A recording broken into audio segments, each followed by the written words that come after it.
नमस्कार मित्रों, मैं विशाल सिंह वी.कॉम लर्निंग में आपका स्वागत करते हैं। कुछ बच्चों ने कमेंट बॉक्स में लिखा था, सर कंपनी ला तो आपने दिया है, इंडस्ट्रियल एक्ट के विषय में भी दें। तो इस संबंध में हमारी आपके इस चैनल पर वी.कॉम लर्निंग पर न्यू प्लेलिस्ट में इंडस्ट्रियल को फैक्ट्री एक्ट 1948 के अंतर्गत आपको हम इसके संबंध में आज से चैप्टर वाइज स्टार्ट करेंगे। फर्स्ट चैप्टर इसके अंतर्गत है history of the industrial act 1948। नाम से ही आप स्पष्ट हैं, ईयर से ही है, स्वतंत्रता के बाद ही अमेंडमेंट बना, लेकिन इसकी हिस्ट्री के विषय में जानकारी होनी चाहिए, क्योंकि औद्योगिक जैसे मैंने कंपनी की हिस्ट्री टोटल बताई थी आपको, बैंक की भी टोटल हिस्ट्री बताई थी, आप जो मेरे प्लेलिस्ट में जाके लिंक पर देख सकते हैं। थर्ड, मेरी इसके संबंध में पूर्ववर्त की स्थिति जानना अनिवार्य है।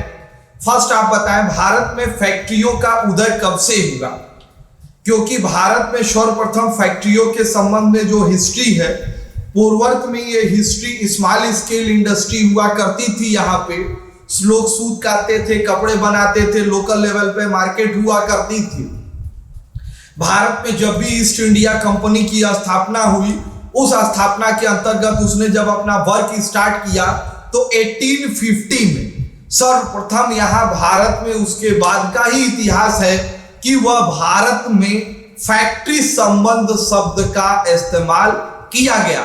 सर्वप्रथम भारत में फैक्ट्री की स्थापना 7 जुलाई 1954 को बॉम्बे मिल की रूप में एक स्थापना की गई, जिसका प्रोडक्शन 1956 में स्टार्ट हुआ।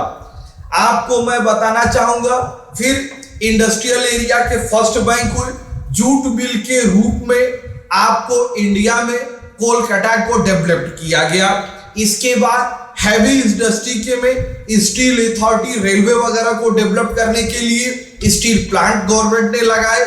गवर्नमेंट मतलब अंग्रेजों द्वारा, ये ध्यान रखिएगा, वो स्टील के रूप में भी डेवलपमेंट किया गया। सर्वप्रथम इसके संबंध में 1850 में जब फैक्ट्रियों की स्थापना की गई, तो फैक्ट्रियों की स्थापना में वर्कर को इंसान नहीं समझा गया, उन्हें एक काम करने वाली machine, labour is a machine of the person, वो भी जीवित प्राणी है, यह नहीं माना जाता था। जैसे अमीरों के यहाँ, जमींदारों के यहाँ राजा प्रथा में दास प्रथा होती थी, उनके जीने रहने खाने पीने जैसी किसी भी सुविधा का ध्यान नहीं देना, सिर्फ फर्स्ट अपने कार्यों को ध्यान देते थे।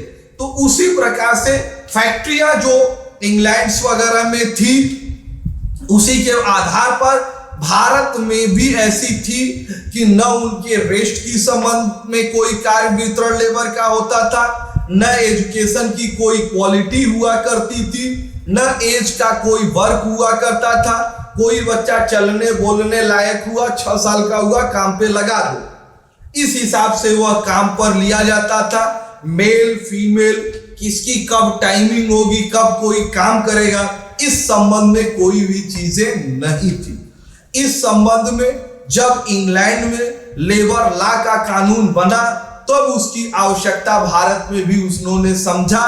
इस संबंध में सर्वप्रथम बॉम्बे कॉटन मिल जो स्थापना हुई, वहां पर major Moore chief inspector of the labour के रूप में इन्होंने एक कमेटी का गठन किया गया, जिसको वो 1885 में गठन की गई, जिसकी इंडस्ट्रियल एक्ट 1881 में फर्स्ट पारित हुआ।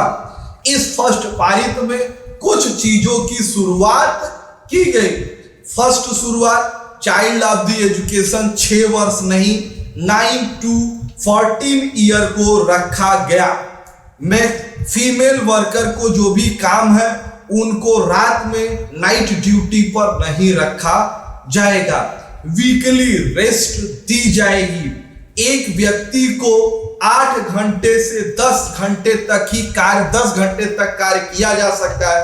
एक व्यक्ति से लगातार वर्क नहीं किया जा सकता है। इस संबंध में 1891 में अमेंडमेंट भी की गई, जिसमें वर्क और रेस्ट को बढ़ाई गई। अंग्रेजों के समय में, क्योंकि उनका मूल उद्देश्य प्रॉफिट करना था, सोशल वेलफेयर और लेबर उनका उद्देश्य नहीं था। वो एक फैक्ट्रियों में स्ट्राइक न हो, दबाव न बने, इसलिए वह इस नियम को लागू कर दिए। लेकिन इस संबंध में उनका कोई बहुत ही इंटरेस्ट नहीं हुआ करता था। इस संबंध में जब भारत 15 अगस्त 1947 को आप स्वतंत्र हुए, तो सर्वप्रथम भारत के प्रथम लेबर मिनिस्टर जगजीवन राम जी थे। जगजीवन राम जी ने 47 में ही इस सुधार के संबंध में एक कमेटी का गठन किया गया, जो 1 अप्रैल 1949 को फैक्ट्री एक्ट 1948 के नाम से प्रतिपादित करके टोटल इसे कमेंसमेंट स्टार्ट किया गया। कहा गया, this is the factory in manufacturing of the process in the 20 labour in the work of the 12 and 14 hour. कारखाना की एक परिभाषा दी कि जहां भी कई व्यक्ति, 20 से अधिक व्यक्ति एक साथ मिलकर उत्पादन प्रक्रिया में कार्य करते हैं, वह 12 घंटे या 24 घंटे भी प्रोडक्शन हो सकते हैं, उसे हम कारखाना कहेंगे।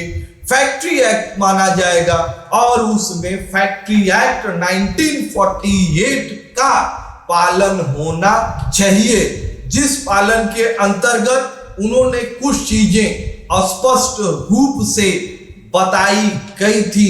फर्स्ट, उन्होंने कहा था हेल्थ, उनकी सुरक्षा, उनकी safety, welfare hours, working hours, annual leave और employment of the young person.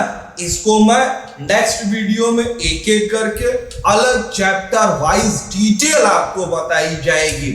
Next, in government के अंतर्गत इसकी लाइसेंस आपको प्रदान की गई, जिसके अंतर्गत आप फैक्ट्री का संचालन कर सकते हैं। स्टेट गवर्नमेंट को यह अधिकार दिया गया कि इन सब की जांच करने के लिए चीफ इंस्पेक्टर या लेबर कमिश्नर, लेबर इंस्पेक्टर का अपॉइंटमेंट वो लेबर ऑफिसर के रूप में कर सकता है।